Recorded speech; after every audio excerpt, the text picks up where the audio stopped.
High, আজকে আমি ছানা চিংড়ি বানাবো। দেখুন ছানা নিয়ে নিয়েছি, চিংড়ি মাছ নিয়ে নিয়েছি। দেখুন আমি সাদা সর্ষে কাঁচা লঙ্কা নিয়েছি, এটা মিক্সিতে বেটে নেবো। কালো সর্ষে গুঁড়ো আমার কাছে ছিল, ওই জন্য কালো সর্ষেটা সাদা সর্ষেটা বেটে নিয়েছি, এর মধ্যে দিয়ে দেবো।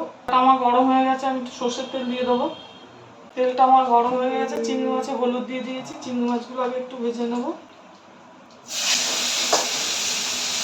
মাছগুলো আমি বেশি ভাজবো না, শক্ত হয়ে যাবে, আমি তুলে নেবো। দেখুন ছানাটা নিয়েছি, ছানাটাকে আমি ম্যাশ করে নেবো। দেখুন ছানাটাকে আমি ম্যাশ করে নিয়েছি। কড়াতে তেল আছে, আমি আর একটু তেল দিয়ে দেবো। দেখুন কালো জিরে নিয়েছি, কালো জিরে ফোড়ন দিয়ে দেবো। টমেটো নিয়েছি, টমেটোটা কেটে নিয়েছি ছোটো ছোটো করে, টমেটোটা দিয়ে দেবো। কালো সর্ষে নিয়েছিলাম, ওটা দিয়ে দেবো। দেখুন জল দিয়েছি, জলটা দিয়ে দেবো। দেখুন ছানাটা নিয়েছি, এবার ছানাটা দিয়ে দেবো। হলুদ নিয়েছি, হলুদ দিয়ে দেবো। দেখুন ছানা বাকি দেওয়া জলটা দিয়ে দেবো। চিংড়ি মাছগুলো আমি এবার দিয়ে দেবো। নুন নিয়েছি, নুন দিয়ে দেবো। দেখুন ধনে পাতা নিয়েছি, একটু ধনে পাতা দিয়ে দেবো। একটু ঢাকা দিয়ে দেবো।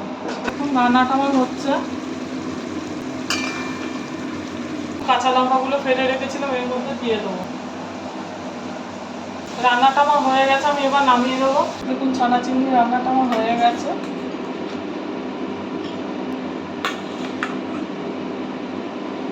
আমি এর উপর দিয়ে একটু ধনে পাতা দিয়ে দেবো। ছানা দিয়ে চিংড়ি আমার বানানো হয়ে গেছে। এইভাবে বাড়িতে বানিয়ে করে খাবেন, ভালো লাগবে। আর আমার চ্যানেলটা লাইক, সাবস্ক্রাইব আর শেয়ার করে দেবেন।